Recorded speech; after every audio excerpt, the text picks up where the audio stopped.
Right, everybody, man, let me tell you something right here, my friends. You got Anthony Brogdon on the one and the twos. I'm scratching and I'm mixing good Black history. And let me tell you something, my friends, I got a lady on the channel. I just talked to her. She is the president-elect of the International Association of Black experts, Black history experts. She's gonna tell you the proper name. I'm talking the international, that's across the world. Oh, this sister heavy. I'm so excited she's on the channel. I don't know what to do. Let me tell you something. Hit the subscribe button on Strong Inspirations. We coming up with the real deal, people. Oh man, this is, ooh, do you know I give it to you straight, no chaser, everybody? I'm a little guy that ain't little no more because of the guests that come on my show. Something happened that I know she vetted me because she heavy, so she had to vet me. She can't hear me. She had to vet me and said, hey, I think I like what my man is doing and I want to share this with his viewers. Thank her so much. Like this video, I'm telling you, she's an expert. She's a good person. You're going to learn something that you did not know. Hit the notifications bell for when the videos come up, and I'm doing 4 or 5 videos a week. You want to be notified, and I ain't gonna lie to you, I do not want to be tied into no specific day and time. I don't want to do it.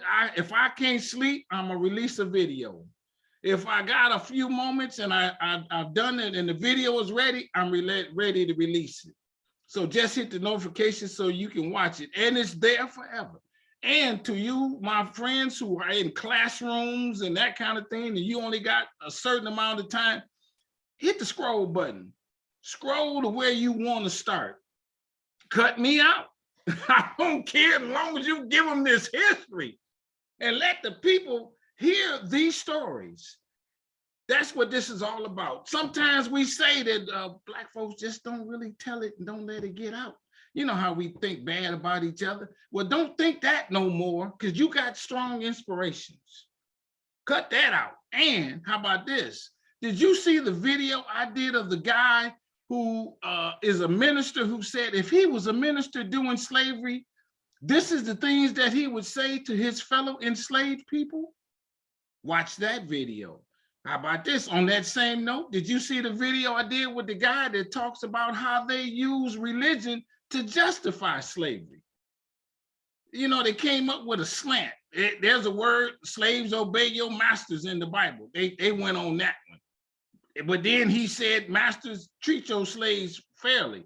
They left that part out. Did you see the video of the lady that I got out of Lagos, Nigeria? She said, man, they didn't tell us nothing about no Black history in America. Watch that video. Did you see the one I did with Madam C.J. Walker's great-great-granddaughter? Check it out. Madam C.J. Walker was only in business 13 years. In 13 years, she amassed that sum. Watch that video. Oh yeah, we coming at you on Strong Inspirations. And I'm not playing with you. I'm not quitting on you. I'm gonna keep giving it to you in my form, my fashion, the way I do things.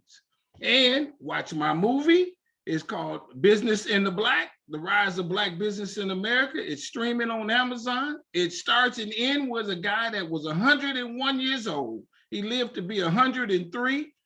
And my man said, you can't tell me nothing. I done seen and heard it all. Oh, I'm jamming everybody. And watch, and not watch, but read my book. It's called Black Business Book. It's over 200 facts. It's amazing stuff. You need to get you a copy. I autograph it. Is just go to my website, businessintheblack.net. And also on the website, you will notice under the heading festival, I'm having my own Black History Festival. That's right. I'm not little no more. I can only take 1,000 of y'all, and people are signing up. This thing gonna be good. I'm gonna make sure it's well organized. You ain't gonna be like, I don't know what to do. There are gonna be people that greet you. There's the host hotel. There's the welcome center. We're gonna party in a barn and wear your dusty blue jeans. Now I ain't gonna say no more because the lady is heavy on the channel and I know she got things to do, but I want you to come to my festival. Come on, and I'm feeding you. The people there cooking the food. At the picnic, we're gonna cook it on site. We ain't catering it. So it's just sitting in water. You're gonna get you a burnt hot dogs if you want it burnt. If you don't want it burnt, we ain't burning it on site. Now you hear me use this word strong a lot. Strong is my favorite word. I love it. I'm gonna get me. I had a license plate that said strong on it, but I don't know what happened. I'm gonna get another one. I like the word strong, and strong means this: strength, tenacity, resilience, and a sense of oneness, nobility, and grace. And let me tell you, my friends, that's the introduction to my guest today. She's a strong lady. She's the president-elect of an international association. All over the world, all over the people. And it ain't just a Black group, I believe. Watch. Introduce yourself. Thank you so much for being on Strong Inspiration. Thank you for having me. I'm Shawna Redmond. I'm an author and a scholar and a professor at Columbia University. I'm also, as you mentioned, the president-elect of the American Studies Association, which is a public-facing interdisciplinary organization that works with international scholars and curators and public intellectuals. Ooh, we're so proud of you. I tell you, man, that's tremendous. You're proud of yourself, aren't you? I have to be. You gotta be. I worked hard. Yeah, because where did you grow up? I grew up in Wisconsin. And then did you get all A's in grade school? Pretty close. Not perfect. You won them 3.9 grade schools, and then in high school, did you keep it up, or you didn't slip? Did you? No. High school was rough, but no, my grades didn't really slip much. Yeah, okay. And then in college, where'd you go to college? I went to college at McAllister College in St. Paul, Minnesota. Okay, that's a small college. They probably didn't have a sports team, did they? They had sports teams. They were Division III. It was a small liberal arts school, but it was a lot of individual attention, which I liked and needed to help me get to that next stage. I'm a first generation college student, so I had no ambition to go to graduate school, didn't know, that being a college professor was even in the cards for me until I went to that school where I had faculty paying attention to me and telling me, oh, you should do this. I really like the way you think, and being very encouraging of my plans, of my ideas. So that's how I got to graduate school, was having that small one-on-one environment. And where'd you go to grad school? I went to grad school at Yale University. Everybody, go look at that Yale thing. How about this? And then you got your doctorate from where? From Yale. From Yale. Oh, man. Okay, how about this? Do you know where the plantation is in your family? It's in Mississippi. My people are from, the Sunflower County area of Mississippi. And my father and his family migrated to Chicago first and then Wisconsin second in the 60s. So that's where my people are from, that part of Mississippi. It's in the plans for me to go do some more genealogical work so that I know more, because there's only so many stories I've heard. I have to go digging for myself. You mind sharing a story?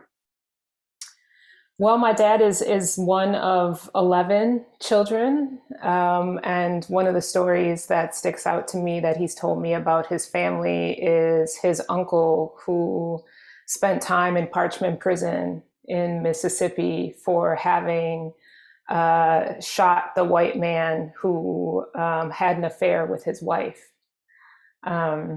So yeah, that would have been the 40s, probably the 1940s. And so you can imagine a black man shooting a white man, and he's lucky he got away with his life.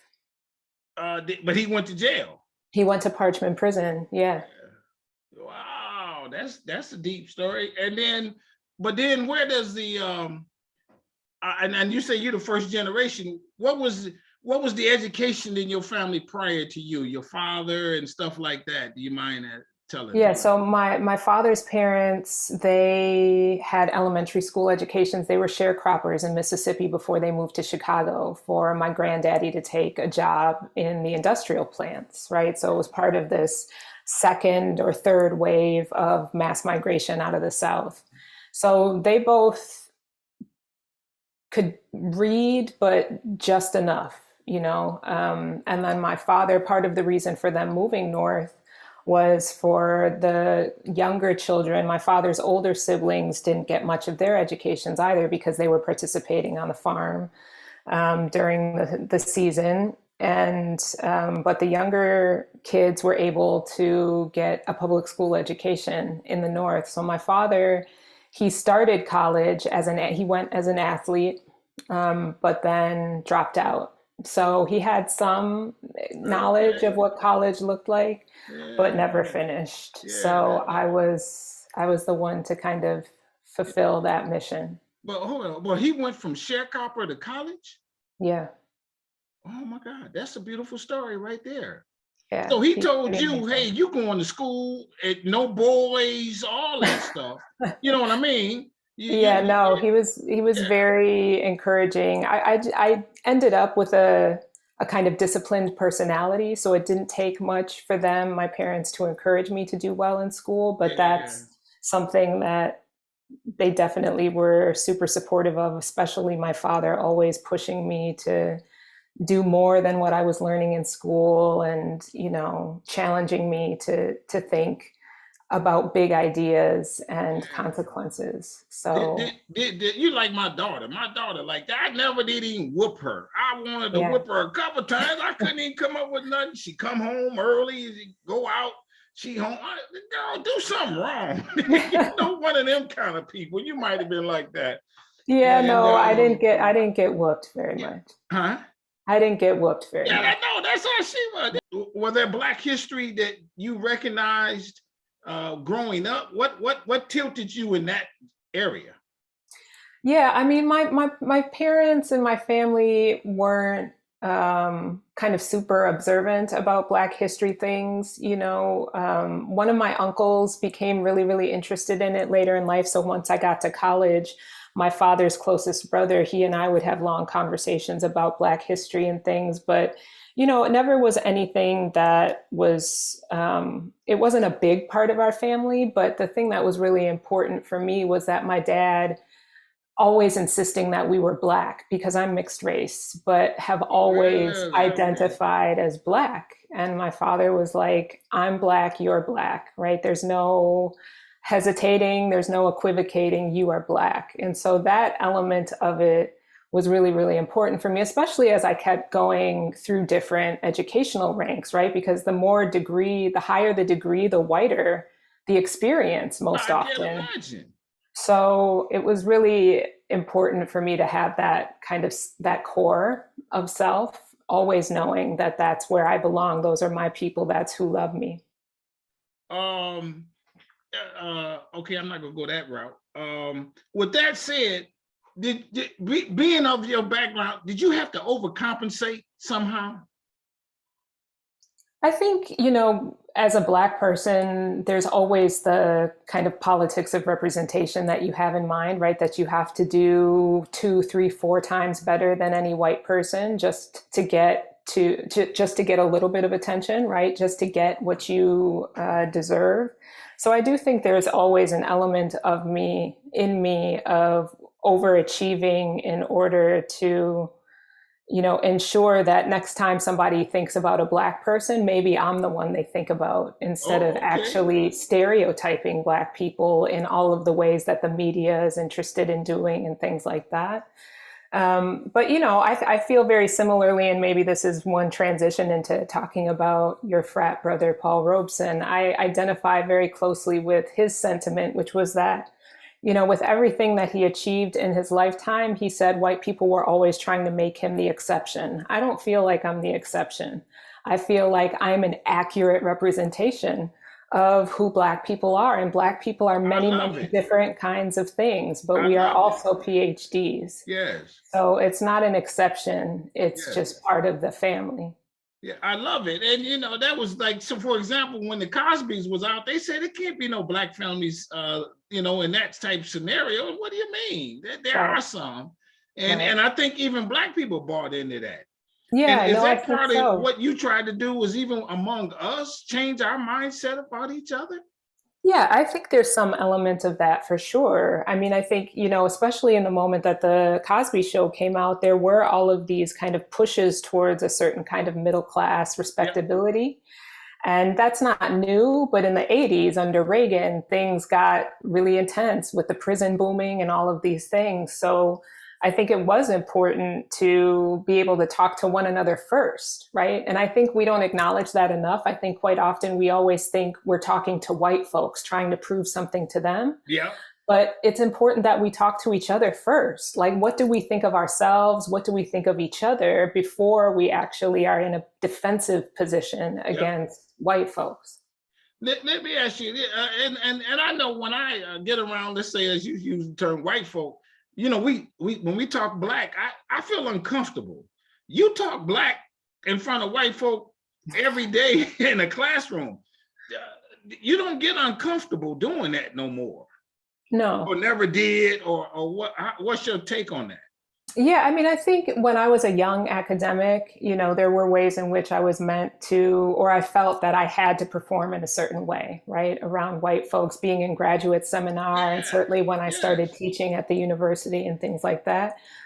But I'm a grown person, I have to be me in every circumstance. Otherwise, I'm living inauthentically, and that's just not in me to do. So I think, obviously, Black folks, other people of color often have to code switch. Like, we have to speak Yeah. or act a certain way depending Yeah. on circumstances. And that's Yeah. still real. Like, people still have to do that on some occasions. And even I will, negotiate to some degree. Yeah. But overall, I have to be me. And I I think it's love really it. important that we live true to who we are. And so the organization, it's not just a black group, it's a white group too, right? Right. Oh, It's okay, okay. interracial, yes. And one more thing before we go into story, what does the word scholar mean?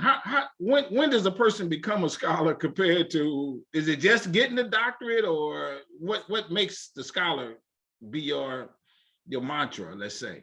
Yeah, I don't think it's only a degreed position. I don't think you even have to have a bachelor's degree to be a scholar. I think Okay. it's about the work and the study that you put into whatever you're curious about. And I think it's also about that willingness to go pursue new answers and to be wrong sometimes, right? Because I think sometimes people, especially people with PhDs or those who teach in the university, sometimes hide behind their degrees or hide behind their jobs in a way that suggests that they're infallible, that they can never be wrong. I'll admit when I'm wrong. It doesn't happen that often, Yeah, but I'll sure, admit when I'm wrong sure. because I'm still a student of all of the communities and ideas that I write about, right? I still am curious to learn more and more and more about whatever it is that I'm studying. So I think the title of scholar is really applicable to many, many different kinds of people, the people who have put the work in to know what they're talking about and are still Sure. curious and learning and building on that knowledge.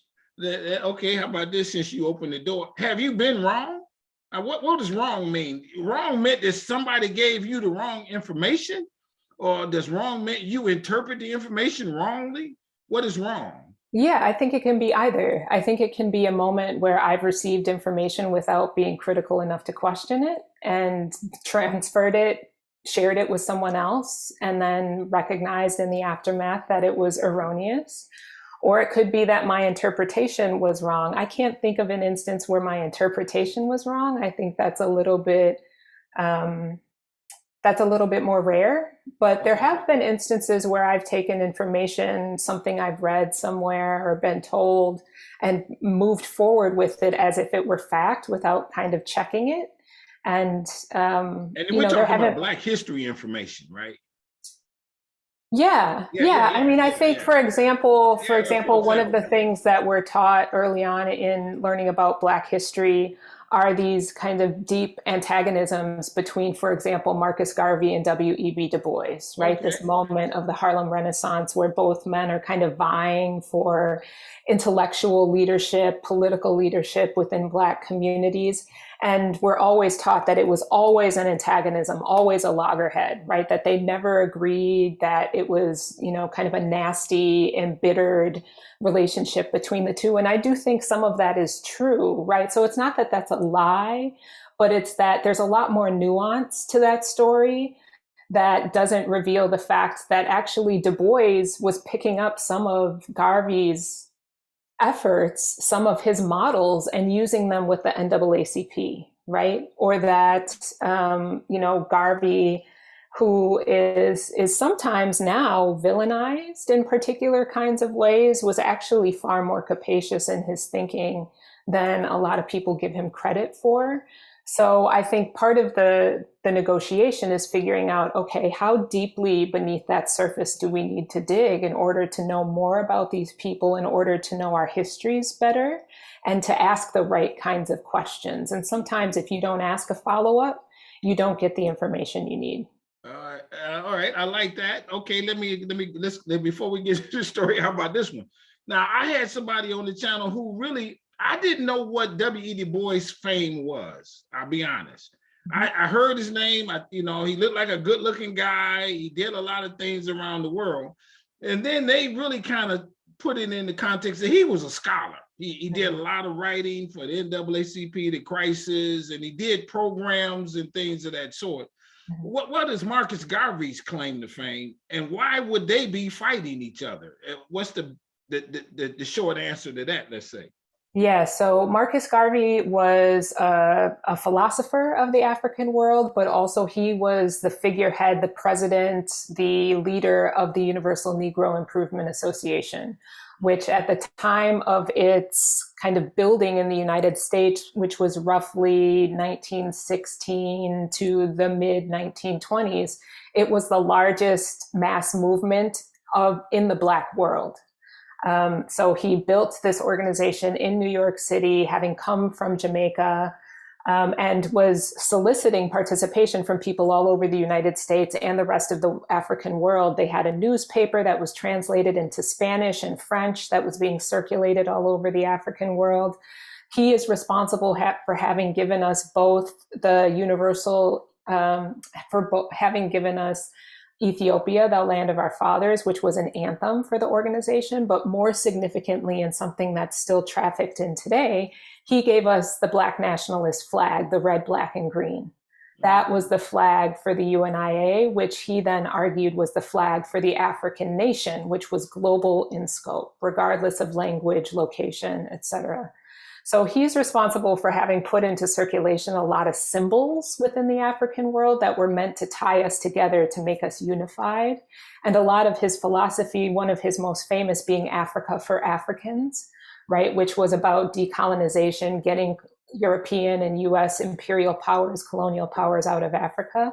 Those are the kinds of rhetorics that are attached to him, and languages that were picked up by Rastafarians, picked up by other Black nationalist organizations during Black Power, et cetera. So he was a really formative kind of international figure in ways very different from Du Bois. As you talked about him and W. Du Bois, are there some other people that are scholarly like them who talk in those global terms that we don't know their names? Are there a couple people that come to mind that are on that similar level, just less recognized? Yeah, there are a lot of people. I mean, there were a lot of Caribbean immigrants in the early and middle 20th century who did a lot of work to advance our thinking in a number of different ways. So there was Cyril Briggs and the African Blood Brotherhood, which was one of the organizations that existed around the time of the UNIA and later into the 30s. Claudia Jones is a big scholar, activist figure who was from Trinidad, worked in the United States, was a Marxist intellectual, and then like Garvey, who was ultimately deported, She also was deported by the US because both of them were seen as enemies of the state, right? Because they were arguing for different things, but still overall for Black people's liberation. And it was an antagonism to the US federal government. So they were both deported to England at separate times. But she's really significant and very much an internationalist. So Never she's heard of someone that. I'd encourage people to check out. Yeah. Are these people, I don't know why this is the term that comes to mind. Are they mad scientists? Yeah, I think in some respects they are. I mean, they were building on foundations that had already been laid, many of them even in the 19th century, because Black nationalism is a kind of philosophy, a number of philosophical positions that begin really in the 19th century. So they were building on that, but a lot of times they were just taking raw material and creating big ideas from there. I mean, Du Bois writing Black Reconstruction in the 1930s about how enslaved Africans freed themselves. You know, like this is not due to Abraham Lincoln. We freed ourselves by going on a general strike. Those are the kinds of arguments he's making in the 1930s, right? He was a mad scientist, and they were in part capable of doing that work because they had an internationalist vision. They weren't only focused on the Black US. They saw the Black condition as, first of all, a global phenomenon of domination, but also understood Black people to be part of a global majority rather than a national minority. And there was power in that. And so they were able to kind of cull all of that knowledge and power and build these fantastic histories and movements from that thought. It seems to me that for a person to be a mad scientist, you got the highest set of self-esteem that there is possible. Because there are going to be a number of people that have come along, Black and white, who are going to be naysayers. Absolutely. Who are not going to listen to you. And you standing on the corner preaching this day in and day out. You find a way to make money, to make a living. That's kind of the dynamic of even both of them. And when you look back on their beginnings, let's say.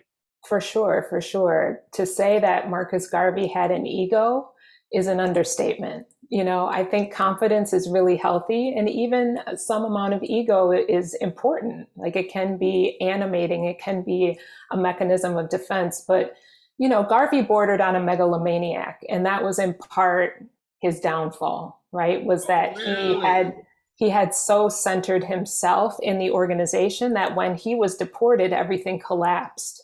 And so we have to be really critical about these leadership models that are centered only on one charismatic figure, because once that figure is taken out, and the state will take that person out, right? Really? Whether it's deportation, assassination, whatever else, right? There's a long history. We know that story. Once that person is gone, the movement needs to carry on. But if they've made themselves indispensable, then it's likely to collapse. And that's what happened with the UNIA. Were there anybody like that back during slavery times? Is Frederick Douglass considered, is he kind of like that type of person? Yeah, absolutely. That we speak of mostly? Absolutely. And a lot of these people are drawing on Douglass, referencing him directly, quoting him directly. Du Bois, of course, Paul Robeson. I don't know so much about Garvey having quoted him because he was fond of quoting himself, but he recognized Douglass as a kind of progenitor of a Black leadership model. And because Douglass had this fantastic oratory, this is a lot of where Black prominent scholars and leadership built their identities is through oratory, right? Soapboxes on the corner in Harlem or in the kind of at the podium and at the church. This is where people kind of started to build their presence. And so the oratorical skills of someone like Douglass was hugely influential in the people who came after him. But you also think about kind of the prophetic visions of people like Nat Turner, Denmark Vesey, like all of those people are heroes for the folks who come after them, right? And it's not because they've met them. These are people who lived maybe a century earlier, but because the stories, the lore, you know, the kind of passing down of tradition of heroes has been central to these people. We hold our heroes very, very closely in the Black community, and it's because they still provide us inspiration. it's kind of funny what like I'm not trying to belittle Harriet Tubman. It just seemed like, okay, you went back, no big deal. But that was That huge. was, I mean, That was huge. You get your standing because you did that. And a lot of other people, for whatever reasons, didn't have that lack of fear right, that she had, which right. makes you that much more a special person. Yeah, Tubman was a gangster. She went back again and again and again and again at complete risk to her own life as well as the people she was working with, right? So I mean, this is part of my problem with the way that she's been taken up as kind of a national figure, right? Threatening to put her on the $20 bill and stuff like that, is that that actually undercuts the significance of who she was at the time at which she lived, right? To just put her on the dollar actually distracts us from the fact that she was a militant, right? Yeah. That she was committed to the overthrow of the system of enslavement, right? So I think we can't undersell our heroes, even if they're names that are widely trafficked. We actually have to hold them much, much tighter than that and actually do the work of reminding each other, no, this is who this person really was. Is there some and I alluded to it when I talked about the heightened, extremely heightened sense of self-esteem. Is there a characteristic that you see in each of these people? And let's throw who you want to talk about. We're gonna get to him, and I'm sure that's Paul Robeson. Let's throw him in the mix. Is there something in these people that trigger them, that if we could bottle it, that might trigger in other people, or it's the circumstances that bring them and they just become who they become because of that? Yeah, that's hard to say. I can't pinpoint one thing. There are shared characteristics between them, but these are things that a lot of us face, right? So there's been, if we think about Garvey, Du Bois, and Robeson, for example, Robeson and Du Bois were very, very close. So that's a nice kind of comparison. Robeson called Du Bois professor. Like they were very, very close, and Robeson saw himself as a student of Du Bois. But if we think about just those three, I mean, there are things that each of them experienced, like significant childhood trauma, obviously the incredible violence, structural obstacles of racism and disenfranchisement. They were living in a Jim Crow world, right? Yeah. But also having had significant early mentorship. I think maybe that's one thing that was, illuminating about each of them, that someone, at least one person in their young childhood, even as they're facing individual traumas, somebody took them by the hand and was there for them consistently, became a kind of figure for them, whether that was a parental figure or someone outside of the family who mentored them. Okay. So having had that guidance, I think made a huge difference in pushing them forward, because they were facing all of the obstacles, right? Like everything that the world could possibly throw at them, Yes. these people faced. Well, okay, now we go into Paul Robeson. Who was Paul Robeson? What did Paul Robeson do? I mean, I got a clue on it, athlete, actor. So, but give us a nice, a little summary of his life. Yeah, so the title of my book is called Everything Man, because Paul Robeson was everything. He was, as you said, an athlete. He was a Rutgers valedictorian. He was an orator, right? A debate champion while in college. He was a lawyer. He had a JD from Columbia University. He was an early player in the kind of nascent stage of the National Football League. While he was in law school, he was playing professional football. He was a singer, an actor, an organizer, a peace activist. He was a linguist. He was an ethnomusicologist.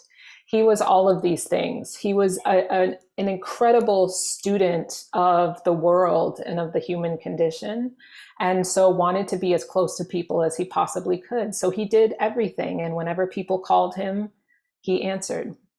What was his upbringing? He was born in Princeton, New Jersey.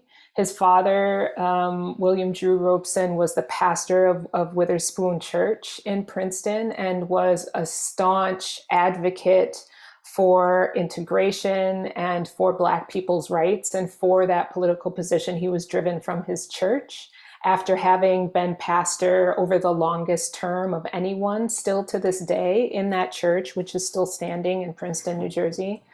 And so they moved to Somerville, New Jersey, but Paul lost his mother at 5 years old. He was the youngest of four, and his mother passed away from a house fire when he was 5 years old. So he was raised by his father, who Let me stop you there. She passed. Was he near the fire? Did he run out the house? And she didn't make it or anything? And she was just there? She was there. She was cooking for the family, and she had very poor eyesight. And a coal from the stove landed on her apron and engulfed her in flames. Paul was not there. Yeah. But, you know, of course, at 5 was both devastated and unaware, you know, not completely aware of what was happening. And so he lived the rest of his childhood with his father, who raised him as a single parent. And his father passed away while he was at Rutgers because his father was older when Paul was born. So he passed away while he was at Rutgers. And from there on out, Paul dedicated most everything he did to his father, who he argues is the most important person in his life, the person who taught him that Black people deserved every right, deserved every opportunity, and that he needed to be better than everyone, basically, right? That Paul had to achieve at the highest scale and highest caliber. And he stayed true to that throughout his life. Paul was he was a tall guy, a big kind of burly type guy, wasn't he? Yeah, he was quite big, and the exact measurements are still unclear, but the range is anywhere from like 6'1" to 6'5" was the height range. And yeah, he had been a football player, so he was well over 200 pounds. Yeah. And what's his time frame? He was born when? And he was born in 1898, and then he passed away in 1976. So he saw quite a bit of change over his lifetime.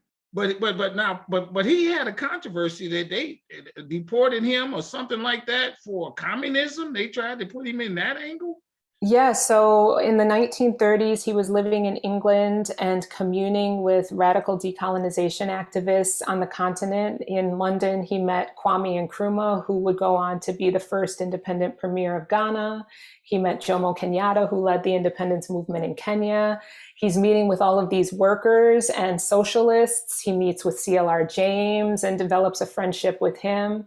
So he becomes radicalized in the 1930s, having done a lot of study. He enrolled in the School of Oriental and Asian Studies at University of London and starts to study world languages and cultures. And in the 1940s, all of that continues to advance. He becomes involved in a lot of different workers' movements, decolonization and peace movements.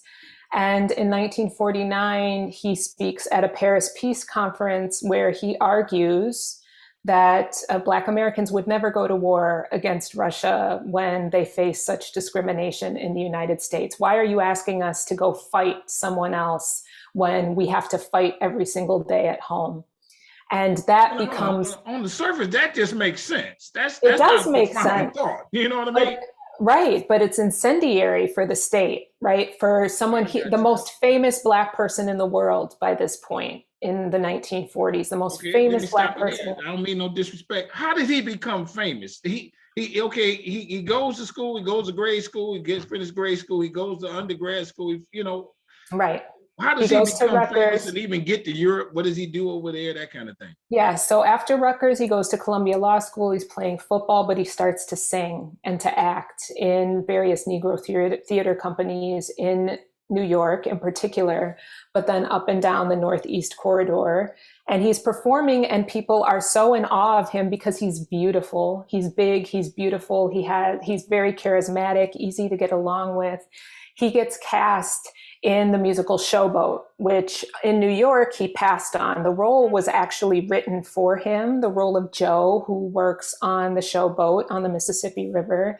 He declines the job in New York, but when the show is a big hit and moves to London, he takes the role. And that's in 1927 when he goes to London and then spends much of the 1930s in London. He does all of these concerts with his accompanist, Lawrence Brown, builds this incredible international following. Okay. He had already pioneered the Negro spirituals on the concert stage in 1925. Okay. So he very, very quickly amasses an audience because of his skill, his talent, his beauty, his charisma. Okay. And by the 1930s, he's starring in movies. He was in one of Oscar Michaud's early films, Body and Soul. He was one of the stars. So he's a huge star. He's a huge, huge star, film, stage, and concerts. He's doing all of it in the 1930s and becomes the most famous, most highly paid Black person in the world. And then in the 1940s, he's saying, no, Black people won't go to war with Russia because you treat us like beasts in the United States. And as the second Red Scare is accelerating, right, fear of communists, that becomes incendiary language. And in 1950, his passport is revoked. So he can no longer travel after having built so much of his career, both in film and in music, in Europe, and having shot films in Africa and things like that. So this is meant to really break his career, is the refusal of his ability to travel. Taking his passport is meant to... Who has his passport, America or Europe or what? America. So he's still an American just living over there. No, he's back in the United States by this point. I got you. He's back in the States, and the State Department absconds with, takes away his passport, so he can't leave the US anymore. I got you. Is he able to work here during that time? No, he's blacklisted. The communist scare, the Red Scare, was everywhere. All of his recording contracts were canceled, and he had been recording with RCA and Victor and all of these major recording houses. He had been singing at Carnegie Hall. All of those events were canceled. It was complete. The only people who wanted him to come, who were eager for him to come, were civil rights organizations, workers and labor organizations, and peace organizations. So he continued to do in-person concerts around the country, but all of his major events were canceled due to the actions of the state. Does he suffer? I know he does. He ain't got the income, but he doesn't go bankrupt and all that kind of thing during this period. Is he still surviving and paying his bills or whatever? He's surviving, but within the course of like 2 years, his income is cut by 95%.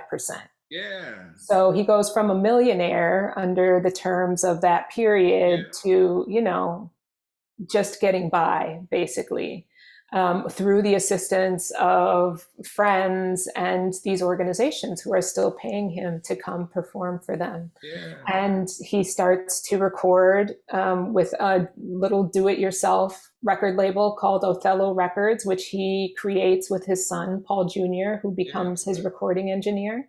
And they send records out to people around the world at this moment when he can't be with them in person. Oh, so what he did was he started his own business, let's say, and now the records are selling, though, aren't they? I mean, he's able to get them out and kind of make a comeback. Yeah, but he can only produce them in small quantities, right? Because it's a small setup. But yes, they do sell all over the world. Some of those recordings landed in apartheid South Africa. Nelson Mandela said that when he was at Robben Island as a political prisoner, that they had one of Robeson's recordings and they played it so much they wore the record out. Oh, I got you. Okay. But he was a banned voice in apartheid South Africa. He was on a list of people from the apartheid state that could not be played on the radio, was not supposed to be listened to in people's homes. So he became contraband. His records were contraband all over the world because he was blacklisted by these colonial governments. And was that because of the things that he was saying in the records? It was because of the things he was saying on the record and off the record. I mean, he was still singing spirituals and world folk songs, but he was singing them in the original languages, right? So a lot of it was passing the censors, and they were worried about what he was saying because they didn't speak the languages. Okay. But it was the combination of what the songs were doing and what the songs meant to these aggrieved, dispossessed I got you. communities, I and got you. also what he had been saying in public, which was always consistent, right? And one of the things I love about Robeson, he has this quote that is forever jammed in my head that, you know, all of the people who are trying to make him change his mind, he said, there's no power on earth that will make me move not even 1,000th of an inch from his firm convictions, right? He was incredibly consistent in his political beliefs and his political thought. And this is why people were calling him all the time, because he wasn't going to be bullied. He was going to come and say what needed to be said. And they hated him for that. The state, all of these colonial powers hated him for that consistency. Uh, But the people um, loved him. yeah, right.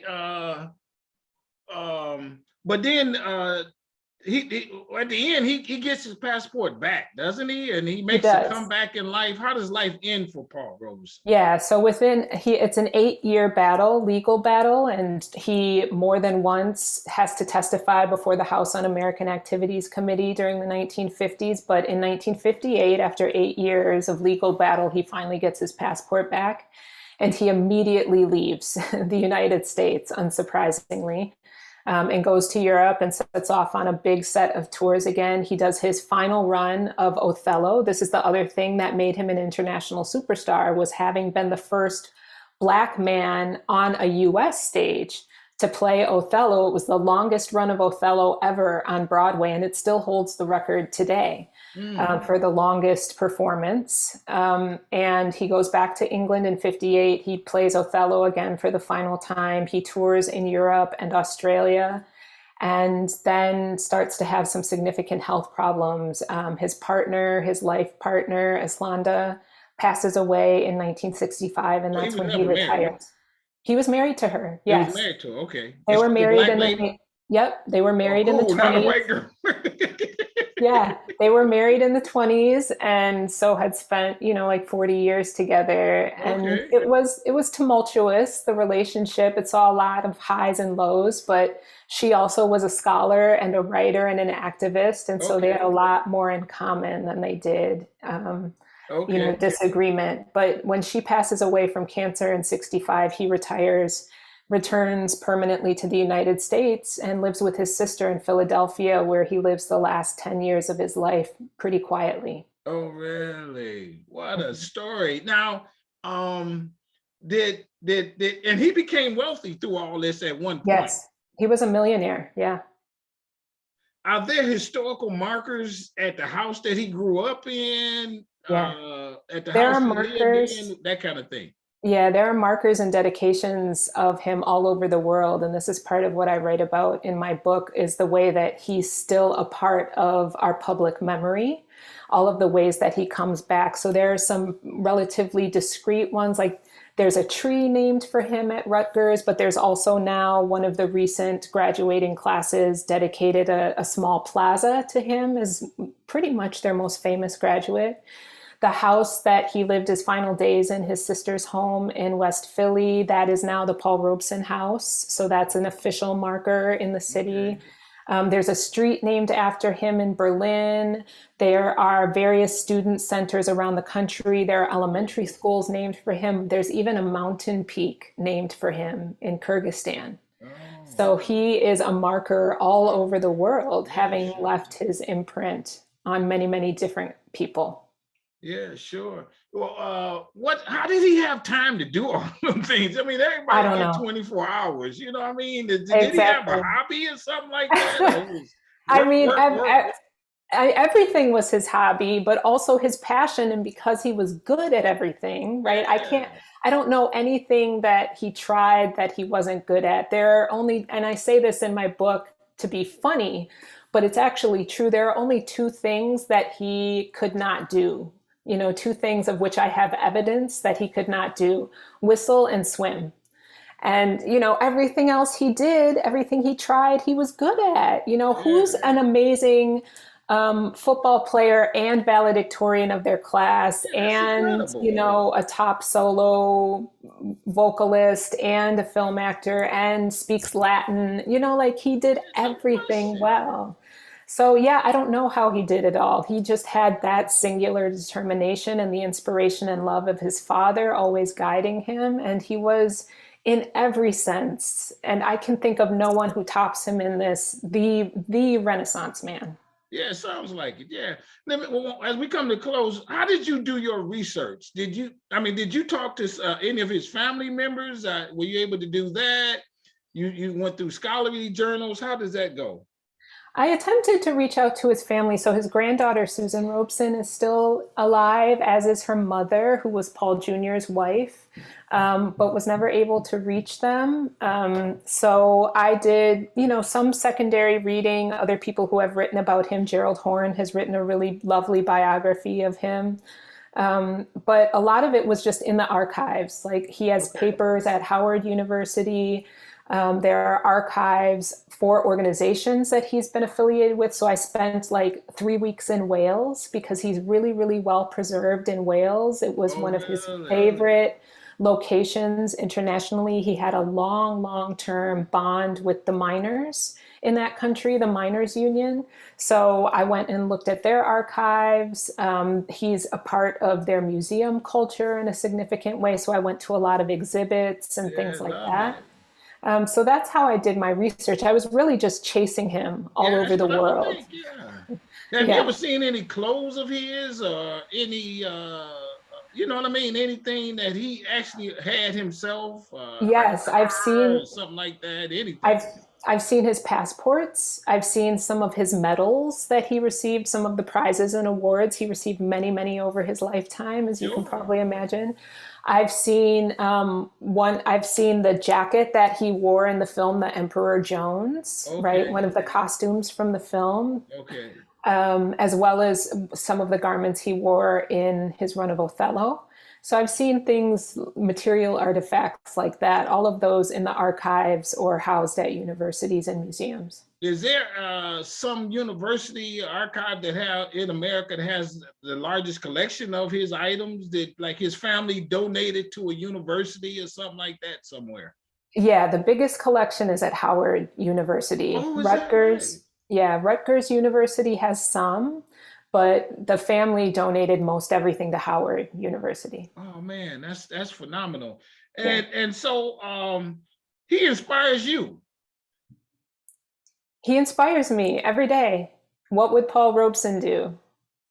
Oh, I He was love so it. committed, so smart, so adored because he walked what he talked. It wasn't artifice, it wasn't Yeah. surface. He wasn't trying to make friends. He was just trying to live as authentically as he could. And people adored him for that. And I adore him too. I guess this is one last question. When you do the right thing in life, even though there are people who want to hate you for it, when you die, let's say, they're going to recognize you did the right thing. Is that kind of Right. how it goes? Absolutely. And when you look at your legacy, that's what you do. What you're saying is my legacy says this. Yep. You didn't Yep. believe me. You didn't like me for it. I stood because I felt this way. Right. History will be my vindication. Yes.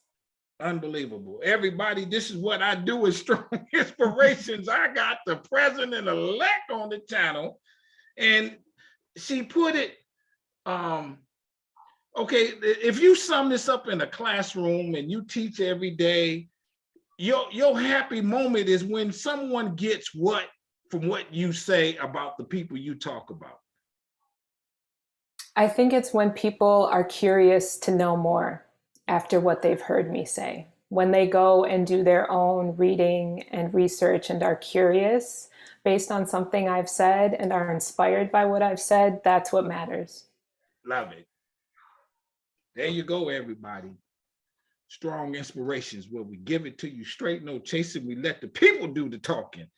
This lady right here is a scholar. And I'm so blessed you come on the channel. It's phenomenal. I got no more questions. We'll talk again. I hope. I hope you bless me once more, please. Come on in. I know I didn't cover everything that you talk about. Everybody hit the subscribe button. You see I'm mumbling, everybody. Boom. Hit the like button on this video. Hit the notifications bell. Tell somebody about Strong. Don't keep it to yourself. I think you might be blessed if you tell somebody. How about that? That they could hear this lady tell, this may be a question. When we look at Black people, we're resilient. There are some circumstances like the Paul Robesons and what have you, and you chronicle them that say, look, you can't stop us. Isn't that kind of right? I mean, absolutely. Yeah, our lives are not defined by the violence enacted against us. Yes. We are brilliant, beautiful people, and that's always what I want to show. There you go. That's the closing remark. To you, my guests, I say this with all sincerity. I want you to stay strong, stay safe, stay on your grind. I love what you're doing. Someone planted the seed in you, and you carried it, and you grew with it. And you took it to the next level. You did your own Paul Robeson, your own Marcus Garvey, your own W.E.D. Bois in your own way. And you wrote about it of other people. That's a beautiful thing. With that, I'll say, one more thing. Did Paul Robeson have a quote that you cited in the book that is your favorite quote that you can remember or something? Oh, and do you have the book where you can show it? Okay, here's the book. Here's the book. And what's the title? Everything Man, The Form and Function of Paul Robeson. There you go. What's that on the side? That's a picture of him? This is actually a picture by Norman Lewis. Okay. Who was a contemporary of Paul Robeson's. He was an abstract artist. Okay. And this picture is called Too Much Aspiration. Okay. It looks like, when you see the full image, it's 3 different towers and they look like trees. And the signature metaphor of Paul's life, which Mary McLeod Bethune announced, was that Paul Robeson is the tallest tree in our forest. And so that's how he's been remembered quite often by people. And so this image reminded me of that. Yes. Everybody, and the book, you have a website or something like that? How do people get the book? The book is with Duke University Press, so you can find the book on that website or any independent bookseller, and my website is drshawnaredmond.com. There you go. Plug that thing. Come on, let's get it on. Everybody, with that, I'll say bye-bye. We out.